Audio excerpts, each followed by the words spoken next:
उन्नति 2024 उत्तर उन्नति 2024 स्कीम देखेंगे।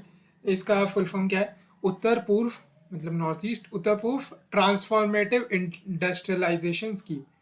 इंडस्ट्रियलाइजेशन को ट्रांसफॉर्म करने के लिए उत्तर पूर्व ट्रांसफॉर्मेटिव इंडस्ट्रियलाइजेशन स्कीम। तो ये यूनियन कैबिनेट ने पास करी है उन्नति 2024। तो उत्तर पूर्व की उन्नति, तो ऐसे याद करना है आपको, उत्तर पूर्व उन्नति। तो ट्रांसफॉर्मेटिव इंडस्ट्रियलाइजेशन स्कीम उत्तर पूर्व उन्नति, नॉर्थ ईस्ट रीजन की जैसी बात आएगी तो उन्नति स्कीम याद आनी चाहिए 2024 की। तो पहले ये status of industrialisation in North East India, ये हम बाद में पढ़ेंगे। पहले उन्नति स्कीम के बारे में देख लेते हैं कि उन्नति स्कीम क्या कहती है। तो ये सेंट्रल सेक्टर, ज़्यादातर नॉर्थ ईस्ट रीजन में जो स्कीम चल रही है वो सेंट्रल सेक्टर स्कीम है, ना कि सेंट्रली स्पॉन्सर्ड। बिकॉज अपना सेंटर उसे प्रमोट करना चाह रहा है तो लगभग सारा पैसा सेंटर लगाता है। तो सेंट्रल सेक्टर स्कीम है। अब क्या है? ट्रांसफॉर्मेटिव इंडस्ट्रियलाइजेशन स्कीम है, इंडस्ट्रियलाइजेशन को प्रमोट करनी है। तो DPIIT, ठीक है, department of promotion of industries and internal trade, जो मौसी के अंदर है ना, उसकी ये स्कीम है। तो इसका ऑब्जेक्टिव है इंडस्ट्रीज को डेवलप करना ताकि नॉर्थ ईस्ट रीजन में एम्प्लॉयमेंट जो है बढ़ सके। अब फाइनेंशियल आउटले लगभग 10,000 करोड़ का फाइनेंशियल आउटले है 10 साल के लिए लगभग, और एडिशनल 8 साल जो कमिटेड लाइबिलिटीज़ हैं उनके लिए। ठीक है, तो अब देख लेते हैं नोडल एजेंसी, इसके लिए देख लेते हैं। ये आपको याद रखना है, जैसे ही नॉर्थ ईस्ट आएगा ना तो आपको उन्नति स्कीम याद आएगी। तो आपको याद आएगा कि ट्रांसफॉर्मेटिव इंडस्ट्रियलाइजेशन, उत्तर पूर्व ट्रांसफॉर्मेटिव इंडस्ट्रियलाइजेशन। तो उन्नति नेथवी MCC DPIIT, उन्नति नेथवी MCC DPIIT, उन्नति नेथवी MCC DPIIT। तो NEDFi, North East Development Financial Corporation limited.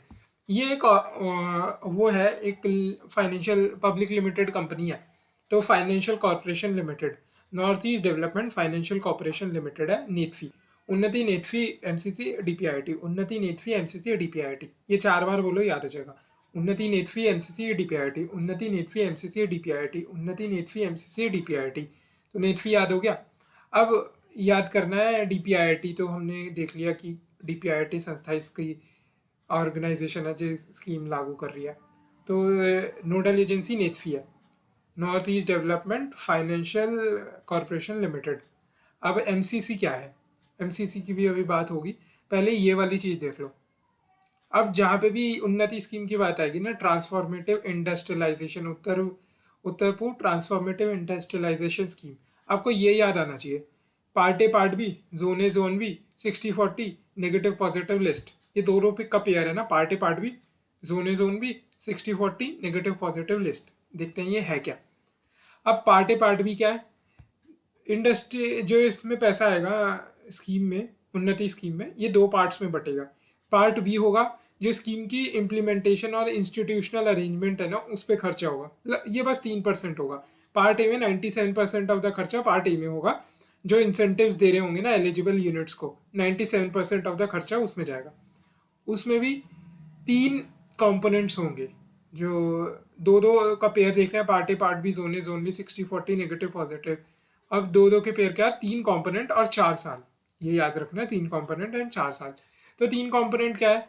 उन्नति नेथवी MCC DPIIT। तो MCC 3 कंपोनेंट है। MCC क्या? जैसे PLI स्कीम होती है ना, प्रोडक्शन लिंक्ड इंसेंटिव, ऐसी manufacturing and services linked MSLI है। तो MCC का M जो है MSLI को डिनोट करता है, MSLI manufacturing and services linked incentive. फिर अगला है कैपिटल इन्वेस्टमेंट इंसेंटिव, कैपिटल को इन्वेस्ट करना है, कैपिटल इन्वेस्टमेंट इंसेंटिव।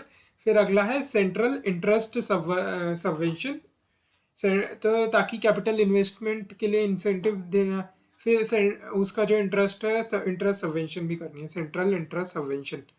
तो ये 3 कंपोनेंट है। MCC को याद रखना है, manufacturing and services linked incentive, capital investment scheme incentive, और सेंट्रल इंटरेस्ट सबवेंशन। अब ये पार्ट ए पार्ट भी हमें याद हो गया। अब जोन बी क्या है? तो इसमें डिस्ट्रिक्ट्स को ना 2 उसमें बांटा गया, जोन बी में। तो जोन ए जो है इंडस्ट्रियली एडवांस डिस्ट्रिक्ट है, जोन बी वो है जो इंडस्ट्रियली बैकवर्ड डिस्ट्रिक्ट है। तो जोन बी में बांटा। अब 60-40 क्या है? 60% ऑफ ये जो 97% पैसा है ना, 60% ऑफ द जो ये आउटले है, ये 8 ईयर मार्क्ड है 8 नॉर्थ ईस्टर्न स्टेट्स के लिए। ठीक है, ट्रांसफॉर्मेटिव इंडस्ट्रियलाइजेशन स्कीम है उत्तर पूर्व के लिए। तो 8 तो इनमें से नॉर्थ ईस्ट स्टेट्स के लिए स्पेसिफिकली रिजर्व्ड है, 40 जो है फीफो बेसिस पे रिजर्व्ड है। 60% ईयर मार्क्ड है to 8 north eastern states and 40% on FIFO basis दिया जाएगा।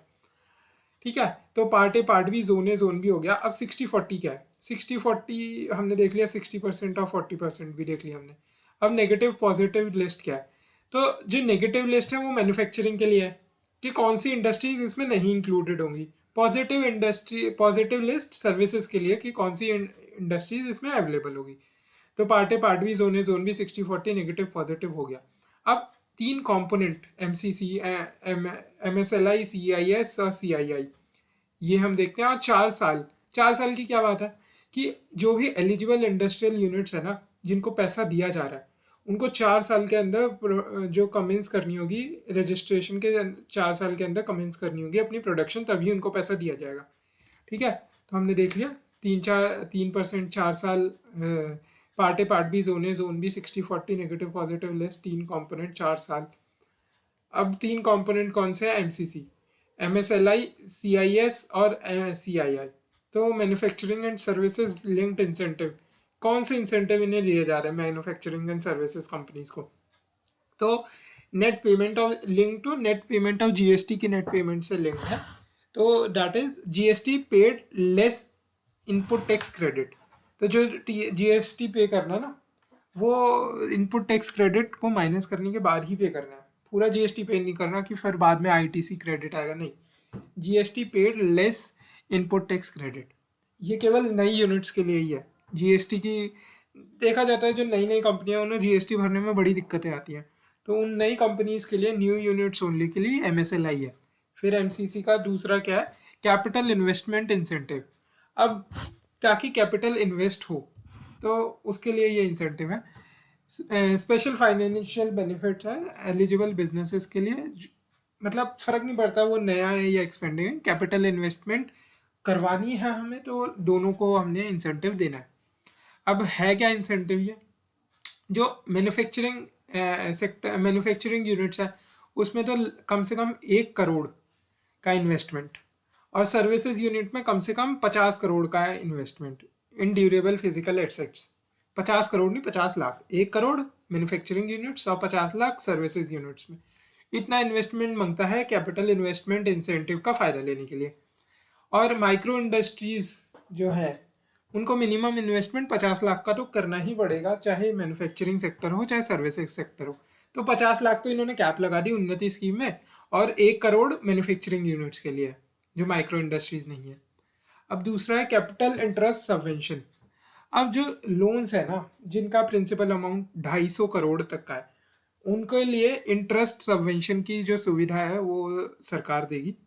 तो interest on loan up to principal amount of ₹250 crore, उस पर इंटरेस्ट सबवेंशन की सुविधा सरकार देगी। तो ये भी हो गया। तो हमने देखा part A part B, zone A zone B, 60-40 और नेगेटिव वन पॉजिटिव लिस्ट, और 3 कंपोनेंट और 4 ईयर्स। अब इससे क्या फ़ायदा होगा? इससे जॉब क्रिएशन होगी नॉर्थ ईस्ट रीजन में। ठीक है, बैकवर्ड फॉरवर्ड लिंकेज हो पाएगी, और डोमेस्टिक मैन्युफैक्चरिंग एंड सर्विसेज को प्रमोट होंगी। ठीक है, अब पहले देख लेते हैं कि हाल क्या है। तो एक तो हमने उन्नति स्कीम देख ली, अब हम और स्कीम देख लेते हैं, उसके बाद देखेंगे। ठीक है, देखो अब हम इसे याद कैसे करेंगे, सारी स्कीम्स को इंटरलिंक करते हैं, ताकि हम 6-7 गवर्नमेंट इंटरवेंशन लिख सके पेपर में अगर आएगा तो सबसे पहले तो हमने उन्नति स्कीम तो देख ली थी, उत्तर पूर्व ट्रांसफॉर्मेटिव इंडस्ट्रियलाइजेशन स्कीम, उन्नति स्कीम तो अब हमें याद रहेगी। तो उन्नति के साथ साथ हमें ऐसे याद करते हैं, नशेड़ी की डिवाइन उन्नति करानी है हमें, ऐसा नीति फोरम फॉर नॉर्थ ईस्ट ने बोला। ठीक है, याद हो गया? नशेड़ी की, देखो नॉर्थ ईस्ट रीजन जो है अपना ट्रायंगल के पास पड़ता है ना, वो ओपियम ट्रायंगल वगैरह, drug triangle, drug crescent, drug triangle जिसे कहते हैं, तो ड्रग ट्रायंगल के पास पड़ता है। तो ड्रग्स का बहुत ज़्यादा इम्पोर्ट होता है ना, as a transit hub India बोला जाता है ड्रग्स का। तो अब हमें नशेड़ी की डिवाइन उन्नति करानी है, ऐसे करके याद रखो। नॉर्थ ईस्ट में जो नशेड़ी है उनकी डिवाइन उन्नति करानी है। तो नशेड़ी NESIDS, नशेड़ी NESIDS, तो special infrastructure development scheme, NESIDS special infrastructure development scheme. Of course central sector scheme ही होगी, जैसे पहले मैंने बताया था। 2017-18 से लेके 26 तक इसे एक्सटेंड कर दी गई है, 17-18 से लेके 26 तक इसे एक्सटेंड कर दी गई है। तो ये तो फैक्ट इतना याद करने की जरूरत नहीं है। North east special infrastructure development scheme, जिसके दो कंपोनेंट है, ये जरूर याद रखना। तो एक तो रोड्स, एक other than roads infrastructure. Roads और OTR है, roads and other than roads. Roads क्योंकि North Eastern Council local area में है तो उसे ज़्यादा पता है, तो North Eastern Council, roads North Eastern Councils की जिम्मेदारी है, और OTRI जो है जिम्मेदारी MODE या NER, ministry of development of north East reason, उसकी जिम्मेदारी है। तो नशेड़ी की डिवाइन उन्नति करानी है। तो डिवाइन क्या है? Development initiative for north East reason, PM divine initiative क्या है? Development initiative for north East reason. इसमें हम क्या करेंगे? इसमें इंफ्रास्ट्रक्चर को फंड करेंगे, सोशल डेवलपमेंट प्रोजेक्ट्स को सपोर्ट करेंगे, और लाइवलीहुड अपॉर्चुनिटीज जनरेट हो यूथ और वुमेन के लिए, इस पे ध्यान देंगे। तो डिवाइन, ठीक है। तो NESIDS north east special infrastructure development scheme, NESID की divine development initiative for north East region की उन्नति करानी है। उत्तर पूर्व ट्रांसफॉर्मेटिव इंडस्ट्रियलाइजेशन स्कीम। तो NESID की डिवाइन उन्नति करानी है, ऐसा किसने बोला? नीति फोरम फॉर नॉर्थ ईस्ट ने बोला। अब नीति फोरम फॉर नॉर्थ ईस्ट जो है एग्जामिन करता है स्टेट और सेंट्रल गवर्नमेंट्स के जो इनिशिएटिव प्रपोजल्स है ना, अब प्लान प्रिपेयर करता है कि स्पीडी डेवलपमेंट हो सके नॉर्थ ईस्ट रीजन की। तो North East region would be based on development project, North East region would be based on concept of HIRA. NITI forum for north East ने कॉन्सेप्ट ऑफ हीरा दिया, जहाँ पे भी connectivity की बात है, ट्रांसपोर्टेशन की बात है, लॉजिस्टिक्स की बात है, कॉन्सेप्ट नॉर्थ ईस्ट रीजन की बात है, कॉन्सेप्ट ऑफ हीरा लिख दो। कॉन्सेप्ट ऑफ हीरा में हाईवे, I से इनलैंड वाटरवेज, R से रोडवेज रेलवेज, और A से एयरवेज, ठीक है, इसकी डेवलपमेंट करनी है। कॉन्सेप्ट ऑफ हीरा आ गया। अब कुछ कुछ स्कीम्स नॉर्थ ईस्टर्न काउंसिल के लिए भी है। तो North eastern schemes of north Eastern council, north Eastern council की कुछ कुछ स्कीम्स भी है। तो schemes of north Eastern council, a central sector scheme, जो कि डिप्राइव्ड एरिया या डिप्राइव्ड जो पॉपुलेशन है, निगलेक्टेड पॉपुलेशन है, या इमर्जिंग प्रायोरिटी सेक्टर्स हैं, उसकी फोकस डेवलपमेंट कराना, इस schemes of north Eastern council का काम है। फिर अगला है, टेक्नोलॉजी के बिना तो किसी रीजन की डेवलपमेंट अब अधूरी है, ठीक है। तो इंडस्ट्रियलाइजेशन प्रमोट करनी है अगर हमें किसी एरिया में, तो digital North East vision 2022, digital North East vision, digital North East vision में 8 डिजिटल थ्रस्ट एरियाज है। Digital infrastructure, digital services, digital empowerment, manufacturing, electronics manufacturing का promotion, IT and IT enabled services, BPOs, इनका promotion, और digital payments, innovation and startup, cyber security, ये 8 digital thrust areas है ना। तो digital North East vision 2022 में। अब दूसरा है, सारे तो हमने देख लिए, एक ये सर्द ने रह गया, सर्द प्रोग्राम ने for north east, SARD programme for north east, सर्दी होती है ना, तो SARD programme for north east, special accelerated road development programme for north east, ये भारतमाला परियोजना के अंदर सर्द ने प्रोग्राम इम्प्लीमेंट करा जाता है, सर्द ने प्रोग्राम, ठीक है, तो याद हो गया। अब नशेड़ी की डिवाइन उन्नति करना, NESIDS की डिवाइन उन्नति करानी है, ऐसा नीति फोरम फॉर नॉर्थ ईस्ट ने बोला। और schemes of north Eastern councils भी वहाँ चलती है, डिजिटल नॉर्थ ईस्ट विजन चलती है, वहाँ सर्दी होती है, तो SARD programme for north east, special accelerated road development programme for north east. अब क्या है स्टेटस है इंडस्ट्रियलाइजेशन का वहाँ पे, ये फटाफट देख लेते हैं। एक तो इंटरनेशनल इंफ्रास्ट्रक्चर कनेक्टिविटी के कुछ कुछ प्रोजेक्ट्स हमें याद ही होते हैं वैसे तो, IMT ट्राइलेटरल हाईवे होता है। फिर दूसरा मल्टीमोडल ट्रांजिट ट्रांसपोर्ट प्रोजेक्ट जो है, कलादन मल्टीमोडल ट्रांजिट ट्रांसपोर्ट प्रोजेक्ट जो है, जो नीचे त्रिपुरा में मिजोरम में आके कनेक्ट होता है ना, जहाँ एजवाल से होता हुआ, तो वो कलादन मल्टीमोडल ट्रांजिट ट्रांसपोर्ट प्रोजेक्ट है। फिर अगला है BBIN MVA motor vehicle agreement जो है, India Bangladesh protocol root, India Bangladesh protocol root. अब कनेक्टिविटी की बात आती है तो कंसेप्ट ऑफ हीरा तो याद ही होगा, नीति फोरम ने जो नॉर्थ ईस्ट के लिए दिया। तो कनेक्टिविटी बड़ी इंपॉर्टेंट हो जाती है। रोड कनेक्टिविटी, नेशनल हाईवेज की लेंथ 16,000 किलोमीटर, देखो 8 स्टेट्स हैं लगभग, और उसमें 16,000 किलोमीटर से ज़्यादा has increase.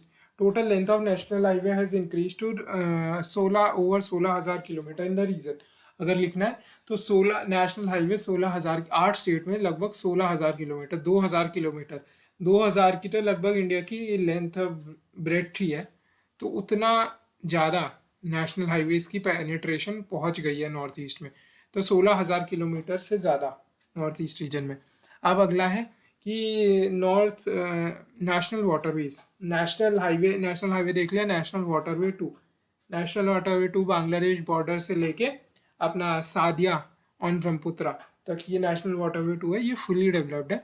20 national waterways identify हो चुके हैं, नेशनल वाटरवेज डिक्लेयर हो चुके हैं नॉर्थ ईस्ट रीजन में, लेकिन अब इसमें उनमें से 18 की जो फिजिबिलिटी स्टडी है वो कंप्लीट ही नहीं हुई है, बस आइडेंटिफाई कर दिया।